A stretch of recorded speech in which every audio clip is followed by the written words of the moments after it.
करमाडवरून येण्याचा तुमच्या मतदारसंघात बी नाही. तुम्ही आहेत का नानाच्या मतदारसंघात? हे आमच्या अशोकराव, ते बी तुमच्या मतदारसंघात नाही. इकडे आप्पा असतील, आपलं एकच आहे ना. हा, मग ही एवढी लांबून लांबून मंडळी, देशगावान आहे का इकडं?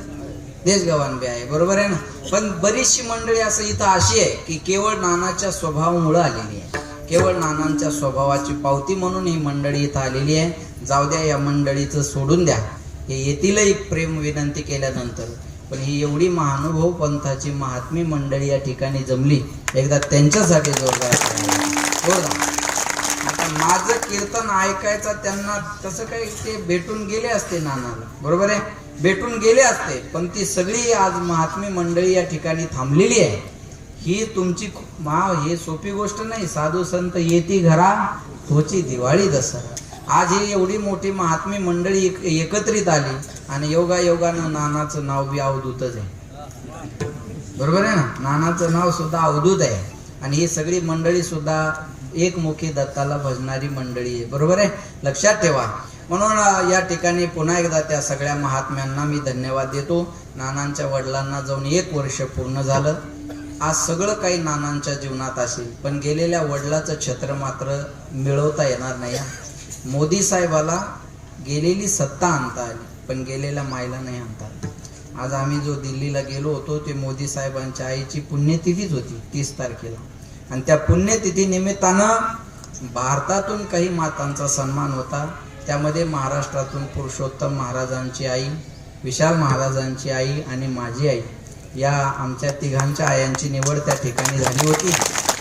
पण आम्ही असं मानतो, हा आमच्या आईचा सन्मान नसून या महाराष्ट्रातल्या तमाम आई वडिलांचा सन्मान आहे. कारण तुम्ही केलेल्या प्रेमामुळेच आमची दखल त्यांना घ्यावी लागली. नाही तर काय संबंध आहे, भारत दिल्ली कुठं ना आपण कुठं महाराज. पण हे आहे म्हणून मोदी साहेबाला गेलेली सत्ता आणता आली, पण गेलेल्या मायला नाही आणता येणार. उद्धव साहेबाला मुख्यमंत्री होता आलं, पण गेलेल्या बाळासाहेबाला नाही आणता आलं. पंकजाताईला गेलेलं मंत्रीपद पुन्हा मिळवता आलं, पण गोपीनाथरावाला नाही आणता येणार. जी माणसं जीवनातून गेली ना एकदा, पुन्हा ती माणसं आपल्याला आणता येत नाही. लाख आते हैं लाख जाते हैं, लेकिन लाख आने से एक की कमी कभी पुरी नहीं होती है. लाख माणसं येतील, लाख माणसं जातील, पण एकदा आयुष्यातून गेलेला माणूस पुन्हा पाहायला मिळत नाही. आज खऱ्या अर्थानं या तिघां भावाकडं कशाचीच कमतरता नाही महाराज. एक वाघिणीचं दूध सोडलं तर या परिवारात कशाचीच कमतरता नाही. पण ही उणीव जी रामभाऊ तात्या गेले, ही उणीव कशानं भरून निघणारी नाही. मी 2 गोष्टी सांगेल तुम्हाला, लक्षात ठेवा. पैसों से खाना मिलता है, भूख नहीं मिलती. किताब मिलता है, ज्ञान नहीं मिलता. बिस्तर मिलता है, नींद नहीं मिलती. बंगला गाडी मिलते है, माँ बाप नहीं मिलते. गेलेली आई आणि गेलेला बाप कशानं मिळणार नाही आपल्याला. पण आज परिस्थिती अशी आहे नाना, पके फल पेड़ों से रिश्ता तोड़ जाते हैं और आपा हीच माँ बाप हो तो बच्चे छोड़ जाते हैं. पिकलेलं फळ झाडाला सोडतं, तसे म्हातारे मायबाप झाले की मुलांना सांभाळायचा कंटाळा येतो. रात्रीचे एक डॉक्टर माझ्या कीर्तनाला होते. मी गावाच्या नावात सहित सांगेल, सावखेड तिजन शिंदखेड राजाजवळ. तिथे एक गायकी डॉक्टर आहे. बीबीला त्यांचा अनाथ आश्रम आहे, वृद्धाश्रम आहे. मी त्या वृद्धाश्रमाला भेटही दिली. महाराज, चांगल्या चांगल्या लोकांचे आई वडील आज त्या वृद्धाश्रमात येतात. श्रीमंत, चांगले नाही म्हणणार मी यांना, श्रीमंत मोठ्या, चांगले काय, चांगले असल्यावर मायबापाला तिकडे काय पाठवतात. मोठ्या मोठ्या घरचे मायबाप आज त्या अनाथ आश्रमात आहे. मेकरला एक PSI रिटायर्ड एका अनाथ आश्रमात, त्या वृद्धाश्रमात आहे. मी जे बोलेल त्याचे माझ्याकडे सगळ्या गोष्टीचे प्रूफ असतात. मी विनाकारण काही भावनेला हात घालत नाही कोणाच्या. एकीकडं मायबापाला वृद्धाश्रमात नेऊन टाकणारी पोरं कुठं, आणि एकीकडं बाप गेल्यानंतर 3 दिवसाचा उत्सव करणारी नाना कुठे. एकीकडे हा विचार करा. मी सांगेल, हे तुम्ही जे करू शकले हे तुमच्या वडिलाच्या संस्काराचीच पावती आहे. आपुलिया हिता जो असे जागता, धन्य माता पिता तयाची या. कुणी कन्यापुत्र होती जे सात्विक, तयाचा हरीख वाटे देवा. मी एक सांगेल बघा, पैसा असेल तर विल बनतं आणि संस्कार असेल तर गुडविल बनतं. नानांची संस्काराची पावती वडिलांकडून मिळालेली आहे. हे बघा, शरीर, मी सांगेल, भूक लागली एवढी खाणं प्रकृती आहे, भूक लागली याच्यापेक्षा जास्त खाणं विकृती आहे. पण आपल्याला भूक असताना आपल्या ताटातली अर्धी भाकर आपल्या मायबापाला खाऊ घालणं ही महाराष्ट्राची संस्कृती आहे. आपण आपल्या मायबापाला जपा, मी रात्री छान बोललो बघा. पोरग जर शाळेत असेल ना तर पोराला बाप 25,000चा मोबाईल घेऊन देतो आणि बापाच्या फोनला रबर लावलेला असतं, नाहीतर दोऱ्यानं बांधलेला असतो. बापाच्या मोबाईलचा स्क्रीन गार्ड जरी फुटला ना बाप बदलत नाही त्याला. अवघे 100 रुपयाचा असतं होते पण बदलत नाही त्याला. कोणी म्हणता अहो ते बदलून घ्या ना, काय करायचं आपल्याला बदलून त्याचं. लक्षात ठेवा बरं, तो बदलत नाही तो स्क्रीन गार्ड. त्याच्या मोबाईलचं वरचं कवर टिचलेलं असतं. 400-500 रुपये बदलायला लागत असले तर तो बदलत नाही. तसंच असतं त्याच्या मोबाईलचा. कधी स्पीकर गेला तर तो आवाज वर काढून बोलतो पण तो स्पीकर बदलत नाही. मला 250 रुपयाचा स्पीकर तो बदलत नाही. वर मोबाईल तो म्हणतो मला बोलायचंच कुणाला. आला एखादा फोन तर त्याच्यावर मला बोलायचंच कोणाला. त्याची चप्पल फाटलेली असली तर त्याला तो सुतळी बांधतो नाही तर दोरा बांधतो, पण पोराला मात्र वेळेत शाळेत पैसे पाठवतो. माझी विनंती आहे, बसले इथं जर कोणी मुलं मुली बसलेले असतील ना, कधीतरी आपल्या या बापाच्या कष्टाची जाण ठेवा. ज्या बापानं दुसऱ्याचे साल घालून आपली फीस भरली ना, आपण त्या बापाच्या हातातलं खुरपं, कोयता, त्याच्या हातातली तिकास, फावडं खाली ठेवता येण्यासाठी प्रयत्न करा. DYSP संतोष खाडेची मी मुलाखत ऐकली. त्याने सांगितलं मी DYSP होण्यासाठी अभ्यास नाही केला, मग माझ्या बापाच्या हातातला कोयता दिसायचा मला ऊस तोडताना. मला तो कोयता खाली ठेवायचा होता म्हणून मी अभ्यास केला. मला माहित नव्हतं मी DYSP होणार आहे, पण मला तो कोयता खाली ठेवायचा होता. म्हणून माझी सगळ्यांना विनंती आहे, भगवान बाबाचा एक संदेश सगळ्यांनी घ्या. एका पण थोडं शिकवा. आज शिक्षणाची गरज आहे महाराज. मी सांगेल तुम्हाला, लक्षात ठेवा, 148 करोड भारताची जवळपास लोकसंख्या आहे, पण एकट्या डॉक्टर बाबासाहेब आंबेडकरांना लिहिलेल्या संविधानाला फॉलो करावं लागतं. ही शिक्षणाची ताकद आहे. शिक्षणाची 140 करोड जनतेला पाय जरी टाकायचा असेल ना महाराज, त्या बाबासाहेब आंबेडकरांना लिहिलेल्या संविधानावर टाकावं लागतं. ही लेखणीची ताकद आहे, लेखणीची. तुम्ही माना नाही माना तो तुमचा प्रश्न आहे, पण ही लेखणीची ताकद आहे. आज महंतांना कमी नाही, पण शास्त्रीजींचं वजन जे आहे ते ज्ञानामुळे. ते महंत भगवान गडाचे म्हणून वजन नाही, ते ज्ञानेश्वरीचे उपासक आहे म्हणून वजन. म्हणून आज किंमत जर कशाला असेल तर ज्ञानाला असते. म्हणून माझी विनंती राहील सगळ्यांना की आपण आपल्या लेकरांना शिकवा. फार महत्वाचं आहे. आज 2-4 हजार रुपये आपल्याजवळ, 10-5 हजार रुपये आपले कशात जात नाही. आपल्या पोरांचे ट्युशन असेल, शिक्षण असेल, आपल्या लेकरांना शिकवा. आणि मोबाईल त्यांच्या हातात देत असताना, लक्ष द्या माझ्याकडे, मोबाईल त्यांच्या हातात देत असताना 100 वेळ विचार करा की यांना खरंच त्या मोबाईलची गरज आहे का. मोबाईलची जर गरज असेल तर बिनधास्त मोबाईल द्या. मी नीरज चोप्राची मुलाखत ऐकली. भारताचा ऑलिम्पिक मध्ये गेलेला नीरज चोप्रा, भालाफेक मध्ये त्यानं भारताला पहिलं गोल्ड मेडल मिळवून दिलं.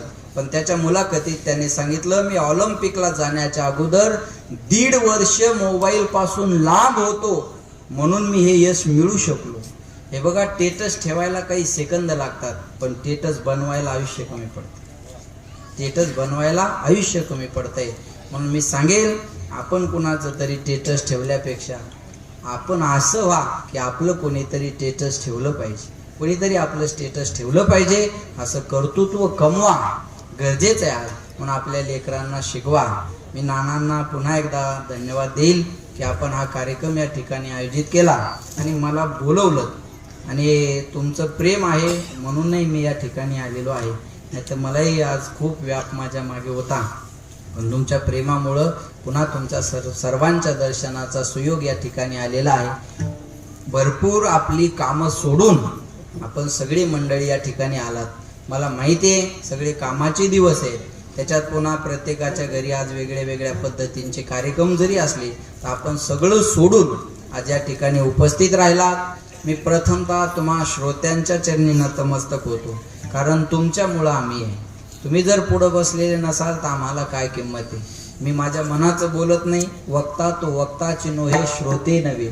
म्हणून माऊली सुद्धा म्हणले, प्रभू तुम्ही महेशाच्या मूर्ती, तुम्ही इथं आलेले म्हणजे साक्षात देव आहात.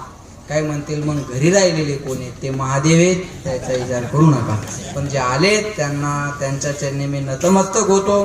पुन्हा एकदा सर्व उपस्थितांना धन्यवाद देतो. बोलण्यासारखं भरपूर आहे.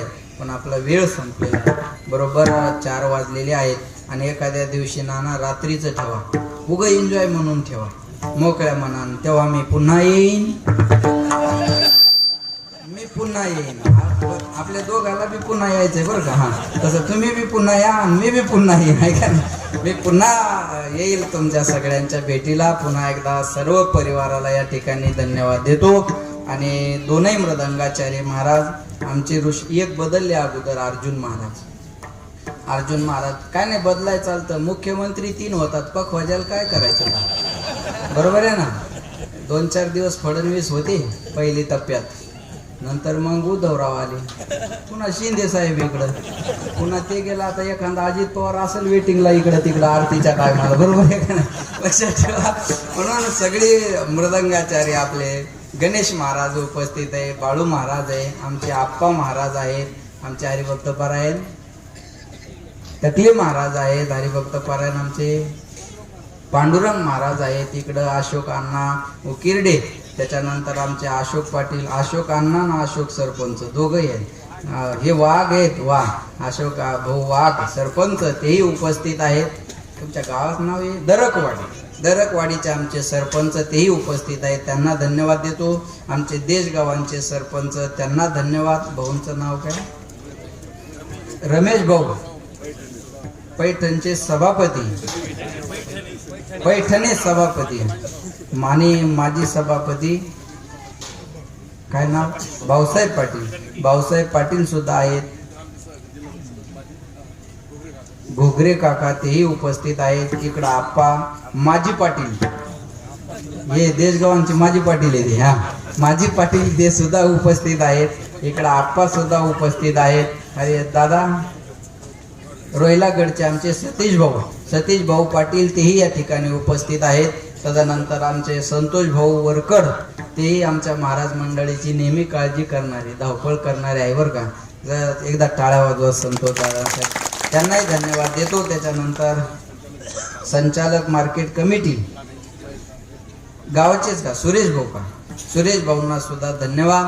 तिकडे हरिभक्त पारायण अर्जुन महाराज, इकडे हरिभक्त पारायण गणेश महाराज, हरिभक्त पारायण दत्ता महाराज, हरिभक्त पारायण भगवान महाराज, हरिभक्त पारायण तुळशीराम महाराज आणि या कार्यक्रमाचे मुकदम आमचे हरिभक्त पारायण दादा महाराज पाटील, दादा महाराज आहेत, सदानंद महाराज आहेत. आता याच्याकडे आवाज आहे का नाही, सदानंद महाराज सुद्धा उपस्थित आहेत. आमचे भागवत महाराज आज रोहिलागड, आमचे हरिभक्त पारायण भालेकर महाराज, परमेश्वर महाराज, भालेकर महाराज आदी करून सगळी महाराज मंडळी, आमचे नंदू पाटील रोहिलागड, त्याच्या शेजारी नागरे सरपंच, मार्केट कमिटीचे संचालक. तुम्ही कालच होते का, पाणेगावला होते माझ्या कीर्तनाला, राईट. त्याच्या गावाची भेट झाली आमची, पण त्याने ते जर्किंग काढून टाकलं ना, तिथं जर्किंग होतं, मग हिवाळा होता, मग थंडी होती आहे काय. ते या ठिकाणी उपस्थित आहेत पाणेगावकर, त्यांनाही धन्यवाद देतो. उपस्थित सगळे, आता सगळ्याचे नाव मला पाठ नाही तर मला घ्यायला 2 मिनिटाचा प्रश्न आहे, काही अडचण नाही. पण ही मंडळी या ठिकाणी हजर झाली, त्या सगळ्यांना या ठिकाणी धन्यवाद. साऊंडवाले आमचे भास्कर नाना, टाळ्या वाजवा नानासाठी. नाना क्वालिटीचं मटेरियल आहे, मी जाणकारी याच्यातला. कधी होत असतं कमी जास्त, एखाद्या पॉईंट वायर चुकला वगैरे होत असतं, पण क्वालिटीचं सामान आहे, म्हणून त्यांनाही धन्यवाद देतो. इकडं माय बाप्पा विठ्ठला यूट्यूब चॅनल आमचा अनिकेत दादा माहेर भायगाव आहे ना, त्याच्या चॅनलला लाईक करा, शेअर करा, सबस्क्राईब करा, घंटी दाबा विसरू नका. तुमचं काय दाजी, एसके कीर्तनकार महाराष्ट्र, एसके समाचार, कीर्तनकार महाराष्ट्राचा काय नाव, कीर्तनकार महाराष्ट्राचा. वा, ते त्यांनाही धन्यवाद देतो. तुमचं शूटिंगच एक फक्त, काय नाव तुमचं सांगा, बर फोटोग्राफर, यांनाही धन्यवाद देतो. पुन्हा एकदा सर्वांना धन्यवाद. नाईकवाडे सर, वा, अरे धन्यवाद. इथे लय झाले माणसं आज, आता एवढे घेऊन चालणं काही सोपी गोष्ट नाही महाराज, आहे का. नाईकवाडे आमचे भाऊ, ते हो, त्याच्या घरी गेलतो ना मी, बरोबर आहे का नाही. त्यांनाही धन्यवाद देतो. उपस्थित सर्व श्रोत्यांना धन्यवाद. राहिलेला नाना सगळ्यांचे आभार मानतीलच. पुन्हा एकदा सर्वांच्या चरणी सेवा समर्पित. उद्या हरिभक्त परायण महाराष्ट्रातील नामवंत कीर्तनकार आदरणीय रामरावजी महाराज ढोक बऱ्याच दिवसाच्या विश्रांतीनंतर पुन्हा एकदा या कार्यक्रमामध्ये आलेले आहेत. आमचे पहिलाच कार्यक्रम या ठिकाणी आहे ढोक बाबांचा. उद्या सकाळी 10 ते 12 या वेळेत कीर्तन होणार आहे. आपण बहुसंख्येनं उपस्थित राहा अशी आपणास या ठिकाणी विनंती. विठोबा